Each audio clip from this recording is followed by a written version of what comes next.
Ci. Lu jangan main lagi gitu, lu tahu dunia Jun sangat dekat-dekat dengan kayak gitu sih. Lu kenapa sih? Aku di PHK Bang Jin. Aku harus dapat 10 juta Bang Jin uang pesangonnya. Tapi kenapa cuma 242,5 juta? Mana sisanya? Hmm, ini lihat loh, dipotong pajak tuh. Lu nggak lihat 17,5 nis dipotong pajak. Ini cuma lihat segitu.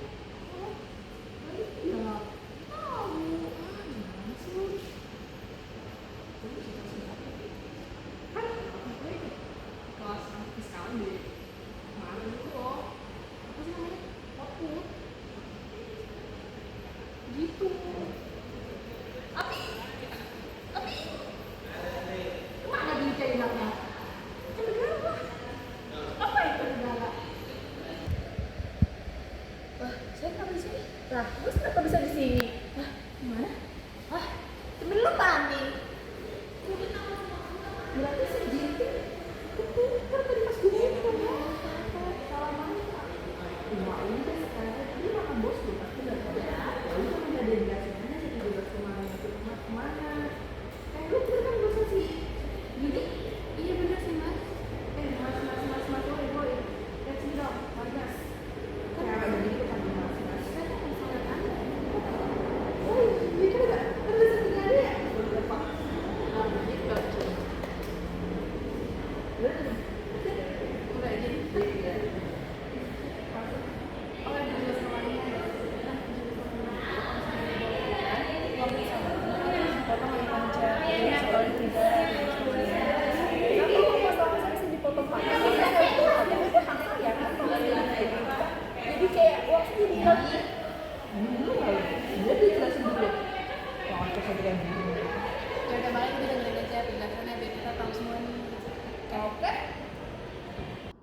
Nah, definisi dari pesangon itu sendiri adalah penghasilan yang diberikan oleh pemberi kerja, termasuk pengelola dana pesangon tenaga kerja, kepada pegawai dengan nama atau dalam bentuk apapun, sehubungan dengan berakhirnya masa kerja maupun adanya pemutusan hubungan kerja. Selain itu, kita juga harus tahu apa saja dasar hukum yang mendasari pemotongan PPh pesangon ini. Dasar hukum yang mendasari pemotongan PPh pesangon ini yang pertama adalah PPh Pasal 21. Lalu juga ada Undang-Undang Nomor 13 Tahun 2003 tentang Ketenagakerjaan Pasal 156 yang mengatur tentang kewajiban pengusaha membayar pesangon jika terjadi pemutusan hubungan kerja. Lalu ada Undang-Undang Cipta Kerja Nomor 11 Tahun 2020, ada juga PP Nomor 35 Tahun 2021 tentang perjanjian kerja waktu tertentu, ahli daya, waktu kerja dan waktu istirahat, dan pemutusan hubungan kerja. Lalu bagaimana jika karyawan tersebut resign? Apakah akan berbeda dengan karyawan yang di PHK? Nah, jika karyawan yang di PHK itu dasar hukumnya berada pada UU Ketenagakerjaan Pasal 156 Ayat 1. Namun jika karyawan tersebut resign, itu ia tidak mendapatkan pesangon atau uang penghargaan semasa kerja, namun ia mendapatkan uang penggantian hak dan uang pisah, yang mana dasar hukumnya ada di UU Ketenagakerjaan Pasal 162 Ayat 1 dan 2, juga besaran uang penggantian haknya ada pada Pasal 156 Ayat 4. Nah, ada nih dua kriteria pegawai yang berhak mendapatkan pesangon. Yang pertama, memasuki masa pensiun, dan yang kedua, mendapatkan PHK. Kalau ngomongin soal tarif pemajakan pesangon, jadi tarif pemajakan pesangon itu ada dibagi jadi 4 bracket atau 4 lapisan. Nah, seperti yang digambar ini. Menurut PMK nomor 16 tahun 2010, jumlahnya dianggap kumulatif apabila dibayarkan sekaligus, dalam hal ini sebagian ataupun seluruhnya. Nah, ada dua nih mekanisme pemotongan uang pesangon. Yang pertama itu yang bersifat final. Apabila uang pesangon dibayarkan dalam jangka waktu 2 tahun kalender. Nah, gimana dong kalau misalkan lebih dari 2 tahun kalender? Nah, ini menggunakan mekanisme pemotongan yang non-final. Berikut adalah 4 jenis tunjangan pemutusan hubungan kerja. Yang pertama, ada uang pesangon. Uang pesangon dihitung sebesar upah 1 bulan untuk setiap tahun kerja. Maksimal 9 bulan upah setelah 8 tahun masa kerja. Yang kedua, ada uang penghargaan masa kerja. Uang penghargaan masa kerja dihitung mulai dari 2 bulan upah setelah 3 tahun masa kerja. Ditambah 1 bulan untuk setiap 3 tahun masa kerja. Dengan maksimal 10 bulan upah setelah 24 tahun masa kerja. Yang ketiga adalah uang penggantian hak, terdiri dari A. Kompensasi untuk cuti tahunan yang tidak terpakai. B. Tunjangan perumahan dan kesehatan sebesar 15% dari uang pesangon dan uang penghargaan masa kerja. Yang C. Ada biaya perjalanan pekerja dan keluarga ke tempat perekrutan. Dan yang D. Tunjangan sukarela lainnya sesuai perjanjian kerja. Lalu yang keempat, kita punya uang pisah.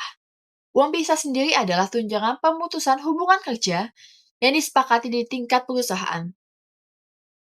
Mulai dari besaran, prosedur, dan metode uang pisah diatur dalam perjanjian kerja, peraturan perusahaan, atau perjanjian kerja bersama. Yang kelima ada uang pemutusan hubungan kerja. Uang pemutusan hubungan kerja untuk pekerja PKWT dihitung sebesar sisa upah yang belum dibayarkan hingga akhir kontrak. Nah, setelah mendengarkan materi-materi mengenai uang pesangon yang diterapkan di Indonesia, sebenarnya kemana sih perginya 17,5 juta dari uang pesangonnya Mbak Yuni? Mari kita bedah. Uang sebesar 260 juta yang dijanjikan untuk Mbak Yuni tidak sepenuhnya merupakan uang pesangon. Untuk yang uang pesangon sendiri itu sebesar 200 juta rupiah. Nah, yang 60 juta rupiah ini terdiri dari uang penghargaan masa kerja sebesar 50 juta rupiah dan uang penggantian hak sebesar 10 juta rupiah. Dan yang dikenakan pajak pesangon yaitu yang uang pesangon saja teman-teman, yaitu sebesar 200 juta rupiah. Gimana sih cara hitung pajaknya? Mari kita hitung. Nah, di sini udah ada cara bagaimana kita menghitung pajak pesangon. Seperti yang sudah dikatakan tadi, pajak pesangon itu memiliki lapisan untuk tarifnya sendiri sesuai dengan besaran uang pesangon yang kita terima. Karena besaran uang pesangon yang diterima Mbak Yuni adalah 200 juta rupiah, maka kita akan mengenakan pajak hingga lapisan ketiga. Untuk lapisan pertama sebesar tarifnya yaitu 0%, maka pajak yang terhutang yaitu Rp0. Dan untuk lapisan kedua sesuai dengan yang telah diatur, dikenakan tarif 5% dikali 50 juta. Maka pajak yang terhutang yaitu sebesar Rp2.500.000. Dan di lapisan ketiga kita dikenakan tarif sebesar 15% dari 100 juta rupiah. Maka dari itu kita mendapatkan nominal 15 juta rupiah. Nah, dari sini kita jadi tahu nih, jadi besaran pajak pesangon yang harus dibayarkan oleh Mbak Yuni itu sebesar berapa sih? Lapisan pertama sebesar Rp0, lapisan kedua sebesar Rp2.500.000, dan yang lapisan ketiga sebesar Rp15 juta. Maka total dari berbagai nominal ini yaitu Rp17,5 juta. Nah, jadi besaran pesangon yang diterima yaitu 260 juta dikurangi 17,5 juta rupiah. Jadi, uang pesangon bersih yang diterima oleh Mbak Yuni sebesar 242,5 juta rupiah. Nah, sekarang udah tahu kan kemana perginya 17,5 juta itu? Bukan dikorupsi ya, Mbak Yuni. Nah, gitu Mbak. Oh gitu ya Bu. Saya kira itu uangnya terus sama Ibu dengan embel pajak gitu. Enggak, saya mah halal. Kalau enggak juga. Kasih Bu. Jinnya mana sih? Saya butuh bayar. Pulang.